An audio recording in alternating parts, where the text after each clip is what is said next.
नमस्कार दोस्तों, स्वागत है आप सभी का डेली प्रैक्टिस सेट में। तो इस सेट में हम देखेंगे टॉप 50 जीएस के प्रश्न जो आपके हर एग्जाम के लिए इंपॉर्टेंट होंगे। तो चलिए शुरू करते हैं। पहला प्रश्न है आपका, लावनी और तमाशा किस राज्य के प्रसिद्ध पारंपरिक लोक नृत्य या नाट्य रूप है? तो लावनी और तमाशा कहाँ मनाया जाता है? तो ये आपका महाराष्ट्र में मनाया जाता है। कहाँ? तो महाराष्ट्र में मनाया जाता है। अगला प्रश्न आपका, हॉर्नबिल महोत्सव जो है इसका आयोजन प्रतिवर्ष किस पूर्वोत्तर राज्य में किया जाता है? तो हॉर्नबिल कहाँ मनाया जाता है? तो नागालैंड में मनाया जाता है। और इसे हम त्योहारों का त्योहार कहते हैं। क्या कहते हैं? त्योहारों का त्योहार हॉर्नबिल महोत्सव को कहा जाता है। त्योहारों का त्योहार कहा जाता है।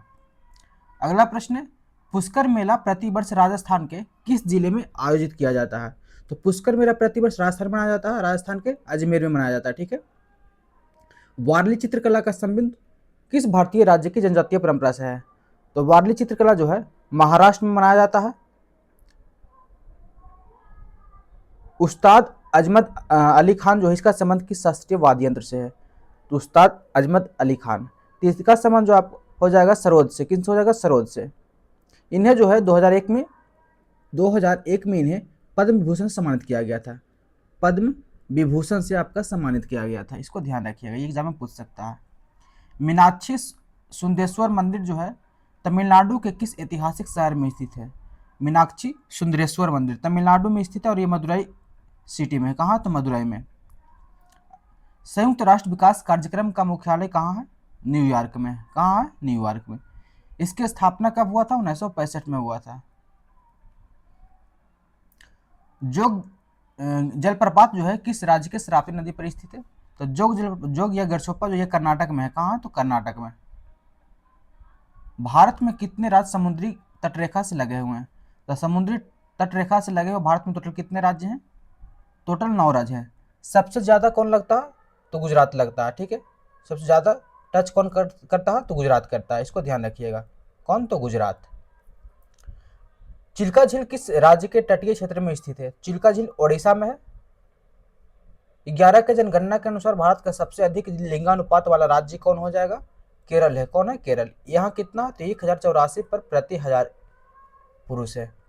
दक्षिण भारत में कावेरी नदी का उद्गम स्थल कहाँ से है? मतलब कौन सा पहाड़ से निकलती है कावेरी नदी? तो कावेरी नदी का उद्गम स्थल ब्रह्मगिरी की पहाड़ी हो जाएगा। भारत में सबसे बड़ा कोयला उत्पादक क्षेत्र झरिया जो है किस राज्य में है? तो झरिया कहाँ है? झरिया झारखंड में। झ से झारखंड। वायुमंडल के किस परत में मौसमी परिवर्तन जो है घटित होती है? किस परत में मौसमी परिवर्तन घटित होती है? तो ये होता है क्षोभ मंडल में। कहाँ होता है? तो क्षोभ मंडल में। इसको अंग्रेजी में क्या कहते हैं? अंग्रेजी में कहते हैं ट्रोपोस्फेयर कहते हैं। क्या कहते हैं? ट्रोपोस्फेयर। दक्षिण भारत की सबसे ऊंची पर्वत चोटी कौन सी हो जाएगा? दक्षिण भारत की पूछ रहा है ना। दक्षिण भारत की सबसे ऊंची पर्वत चोटी हो जाएगा नायमुड़ी। इसकी ऊंचाई कितना है? इसकी ऊंचाई आपका है 2695 मीटर। किस आर्टिकल में भारत का महान्यायवादी का पद? तो भारत का महान्यायवादी कौन सा आर्टिकल में है? आर्टिकल 76 में। किस समिति में राज्यसभा का कोई सदस्य शामिल नहीं होता? किस में शामिल नहीं होता राज्यसभा कोई भी सदस्य? कौन सी समिति में शामिल नहीं होता है? प्राक्कलन समिति में। प्राक्कलन समिति में टोटल कितने सदस्य होते हैं? टोटल 30 सदस्य होते हैं। और सभी जो है टोटल कितने, सभी जो आपका है किन से हो जाएंगे? राज्यसभा से नहीं, यानी कि लोकसभा से हो जाएंगे। ठीक है। भारतीय संविधान में संवर्ती सूची की अवधारणा किस देश के संविधान से लिया गया है? संवर्ती सूची कहाँ से लिया गया है? ऑस्ट्रेलिया से लिया गया है। नियंत्रक एवं महालेखक परीक्षा की सेवानिवृत्ति की आयु कितनी होती है? तो 65 ईयर्स, यानी कि 65 वर्ष। किस संविधान संशोधन अधिनियम द्वारा मताधिकार की न्यूनतम आयु 21 वर्ष से घटाकर के 18 वर्ष कर दिया गया था? तो ये किया गया था 61 कॉन्स्टिट्यूशनल अमेंडमेंट 1988 में किया गया था। ठीक है। संविधान के कौन सा आर्टिकल बाल श्रम को पूर्ण निषेध का प्रावधान दिया गया है? तो बाल श्रम का पूर्ण निषेध जो है आर्टिकल 24 में दिया गया है। संसद में दोनों सदनों के संयुक्त अधिवेशन की अध्यक्षता कौन करता है? तो लोकसभा के अध्यक्ष के द्वारा किया जाता है। Option number C. भारतीय संविधान का कौन सा आर्टिकल राष्ट्रीय आपातकाल से संबंधित है?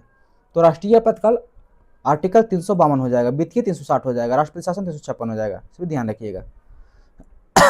संविधान सभा में प्रारूप समिति के अध्यक्ष सहित कुल कितने सदस्य होते हैं?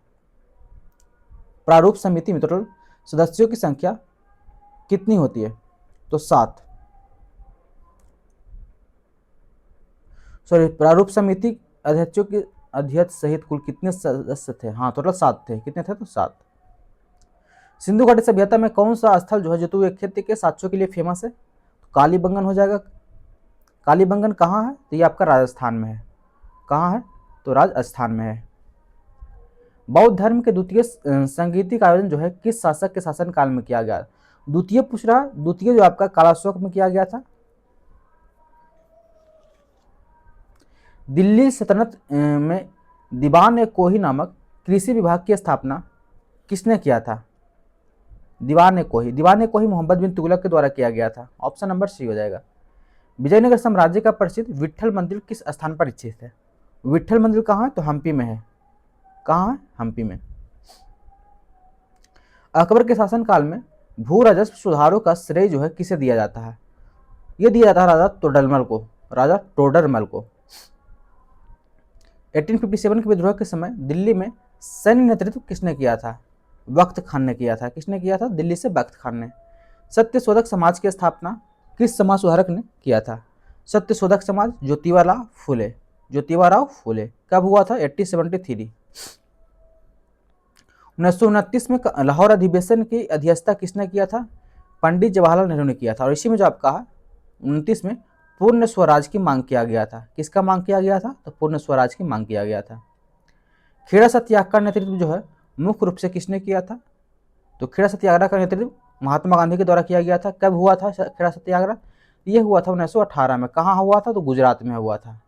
याद रखिएगा, ठीक है। आजाद हिंद फौज की स्थापना जो है इसका विचार सर्वप्रथम किसके मन में आया था? तो यह आया था कैप्टन मोहन सिंह के मन में। ऑप्शन नंबर ए हो जाएगा। स्थापना कब हुआ था आजाद हिंद फौज की? तो 1942 में हुआ था। कहाँ हुआ था? सिंगापुर में। 1942 में सिंगापुर में हुआ था, ठीक है। इसका पुनर्गठन कब हुआ था? तो पुनर्गठन हुआ था 1943 में। 1943 में। ये किसने किया था? तो ये किया था सुभाष चंद्र बोस ने किया था, ठीक है।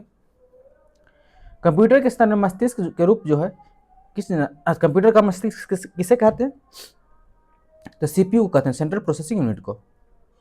कंप्यूटर नेटवर्क में नियमों और मानकों का समूह को क्या कहा जाता है? तो प्रोटोकॉल कहते हैं। स्प्रेडशीट के सैद्धांतिक कक्षों का योग किस प्रतीक का उपयोग किया जाता है? माने स्प्रेडशीट में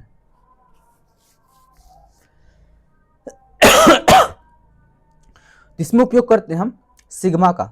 सिग्मा कैसे डिनोट होता है? सिग्मा ऐसे डिनोट होता है। सिग्मा डिनोट कैसे किया जाता है? ऐसे करके जो ऐसे रहता है ना, ये सिग्मा का। ओपन सोर्स ऑपरेटिंग सिस्टम का प्रमुख उदाहरण कौन सा है? ओपन सोर्स सिस्टम इनमें से कौन जो है ओपन सोर्स सिस्टम का उदाहरण हो जाएगा? लिनक्स हो जाएगा। क्या हो जाएगा? लिनक्स। ऑप्शन नंबर ए हो जाएगा। कंप्यूटर में डेटा का अस्थायी रूप से रखने वाली तीव्र मेमोरी कौन सी हो जाएगी? Cache memory. क्या होगी? Cache memory. कंप्यूटर में सबसे छोटी सूचना इकाई क्या कहलाती है? बिट। बिट के बाद होता बाइट। भारत में राष्ट्रीय विकास परिषद के गठन कब किया गया था? राष्ट्रीय विकास परिषद, इसका गठन हुआ था 6 अगस्त 1952 को। 6 अगस्त 1952 को किया गया था। ऑप्शन नंबर बी यहाँ पर उत्तर हो जाएगा। लॉरेंज वक्र द्वारा किस आर्थिक पहलू का मापन किया जाता है? तो लॉरेंज वक्र मापन किसके लिए किया था? आय समानता के लिए, आय असमानता के लिए। ऑप्शन नंबर ए यहाँ पर उत्तर हो जाएगा। भारत में मौद्रिक नीति समिति का अध्यक्ष कौन करता है? मौद्रिक नीति समिति का अध्यक्ष भारत में कौन करता है? तो आरबीआई के द्वारा किया जाता है, आरबीआई के गवर्नर के द्वारा। वह दर जिस पर रिजर्व बैंक जो है वाणिज्यिक बैंकों को अकाल्पनिक ऋण देता है क्या कहलाता है? इसे हम कहते हैं रेपो रेट।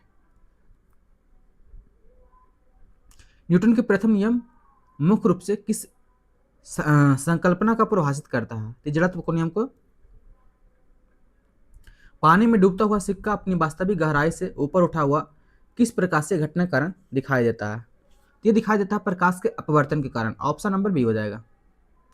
धोवन सोडा का रासायनिक सूत्र क्या होता है?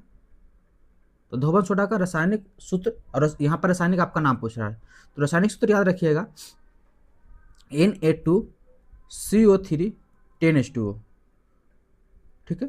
रासायनिक नाम हो जाएगा sodium carbonate. Option number A हो जाएगा।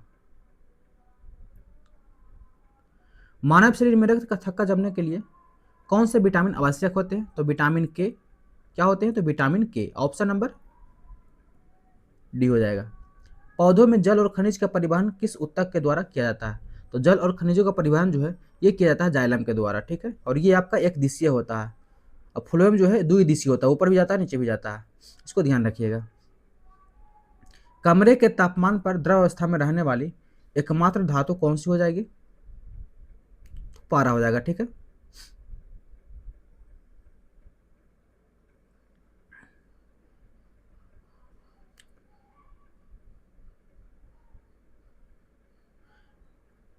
यहां पर आपके लिए क्वेश्चन एक रख देते हैं, कमरे के तापमान पर जो है द्रव अवस्था में रहने वाली एकमात्र अधातु बताइएगा, क्या हो जाएगा? अधातु बताइएगा, इसका आंसर कमेंट में बताइएगा। क्या बताना है आपको? कमरे के तापमान पर द्रव अवस्था में रहने वाली एकमात्र अधातु जो है क्या होगी, ठीक है। अगर वीडियो सही लगा हो वीडियो को लाइक कर दीजिए, अपने दोस्तों को शेयर कर दीजिए, और इसी तरह के डेली 50 MCQ प्रश्न आपके लिए हम डेली 7:30 बजे आपके लिए हम सेशन में लेकर के आएंगे। तब तक के लिए धन्यवाद। All the best, take care.